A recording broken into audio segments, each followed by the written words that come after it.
নমস্কার, আমি astrologer Olivia. আপনাদের সকলকে অনেক অনেক স্বাগত আমার চ্যানেলে। আমি আজ আলোচনা করব বিবাহে বাধা নিয়ে। অর্থাৎ বেশিরভাগ ক্ষেত্রে দেখা যায় যে কথাবার্তা পুরোপুরি হয়ে গেছে, সম্বন্ধ একদম ফাইনাল হয়ে গেছে, ছেলে মেয়ে উভয়কে পছন্দ করে ফেলেছে, কোনো সমস্যাই নেই, তবুও কিন্তু বিয়ে ভেঙে যাচ্ছে। অর্থাৎ বারবার বিয়ে মুখে গিয়ে কিন্তু আটকে যাচ্ছে, ভেঙে যাচ্ছে। বারবার সম্বন্ধ দেখা হচ্ছে, তবুও কিন্তু বিয়ে কোনোভাবে ম্যাচিওর করছে না। অর্থাৎ বিবাহে কিছু না কিছু একটা বাধা সৃষ্টি হচ্ছে। বয়স বেড়ে যাচ্ছে, কিন্তু কোনোভাবে বিয়েটা ম্যাচিওর করা যাচ্ছে না। ছেলে মেয়ে উভয় ক্ষেত্রেই কিন্তু এটা হয়ে থাকতে পারে। বেশিরভাগ ক্ষেত্রেই দেখা যায় এগুলো যত সময় পেরিয়ে যাচ্ছে তত কিন্তু এটা বাড়তে থাকে।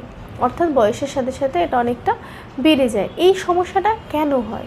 বিবাহে বাধা প্রথমত এটা হয় শনি গ্রহ যখন সপ্তম ভাব, অর্থাৎ বিবাহের যেটা ভাব, সপ্তম ভাবের সাথে ডাইরেক্ট অবস্থান করে থাকে, বা কোনোভাবে দৃষ্টি দিচ্ছে, বা কোনো রকমভাবে ভাব আদান প্রদান করছে, তখন কিন্তু বিবাহে এই সম্ভাবনাটা তৈরি হয়। অর্থাৎ বয়সের তুলনায় অনেক দেরিতে যে বিবাহ, এটা কিন্তু মেইনলি শনি গ্রহের অবস্থানের ওপর ডিপেন্ড করে থাকে। এবার আলোচনা করব যে বিয়ে হয়ে কী করে ভেঙে যাচ্ছে, কিংবা খুব অল্প সময়ের জন্য বিয়ে ভেঙে যাচ্ছে, ডিভোর্স হয়ে যাচ্ছে, বা স্বামী আর স্ত্রীর মধ্যে বিয়ের আগে যতটা ভালোবাসা ছিল, বিয়ের পর দেখা যাচ্ছে কিন্তু পুরোপুরিটা উল্টে গেছে। এই ধরনের সিচুয়েশন কেন ক্রিয়েট হয়ে থাকে? যখন সপ্তমভাবে মঙ্গল অশুভ অবস্থান করে থাকে, তখন কিন্তু বেশিরভাগ ক্ষেত্রে এটা দেখতে পাওয়া যায় যে বিয়ে হয়ে খুব তাড়াতাড়ি অল্প সময়ের জন্য কিন্তু বিয়ে ভেঙে যাচ্ছে, এবং স্বামী স্ত্রীর মধ্যে বিয়ের আগে যতটা মিল ছিল, যতটা ভালোবাসা ছিল, বিয়ের পর দেখা যাচ্ছে ঝগড়া অনেকটা পরিমাণে বেড়ে গেছে, অনেক বৃদ্ধি পেয়েছে ঝগড়া, মনোমালিন্য প্রচুর হয়ে গেছে। কোনোভাবেই কিন্তু সুন্দরভাবে সাংসারিক জীবন চালানো সম্ভব হচ্ছে না। এটা কিন্তু অশুভ মঙ্গলের জন্য হয়ে থাকে। অর্থাৎ যখন মঙ্গল নিচস্থ থাকে বা কোনো পাপ গ্রহের সাথে থাকে, মঙ্গল কোনো অশুভ নক্ষত্রের সাথে থাকে, মঙ্গলের অবস্থান একেবারে যখন খারাপ থাকে, তখনই কিন্তু এই এফেক্টগুলো দিয়ে থাকে। এবার রাহু এবং কেতু নিয়ে কিছুটা আলোচনা করব। সপ্তমভাবে যখন রাহু এবং কেতু বসে থাকে, তখনও কিন্তু বিয়ের ক্ষেত্রে আমরা নেগেটিভ সাইডই দেখতে পাই। অর্থাৎ বিয়ে খুব খারাপ হয়ে যাওয়া, অর্থাৎ বিয়ের আগে একরকম পরিবার বা একরকম পাত্র কিংবা পাত্রী দেখে বিয়ে করা, এবং বিয়ের পর সম্পূর্ণ উল্টো হয়ে যাওয়া, এবং যে পরিবার দেখে বিয়ে করছেন সম্পূর্ণ কিন্তু ভিন্ন পরিবার হয়ে যাওয়া, এবং সবথেকে যেটা ইম্পর্টেন্ট, বিয়ের পর একটা প্রতারণার শিকার হওয়া, এগুলো কিন্তু অশুভ রাহু কেতুর জন্য কিন্তু প্রচণ্ড পরিমাণে হয়ে থাকে, এবং সেই বিবাহ কিন্তু ভেঙে যায়।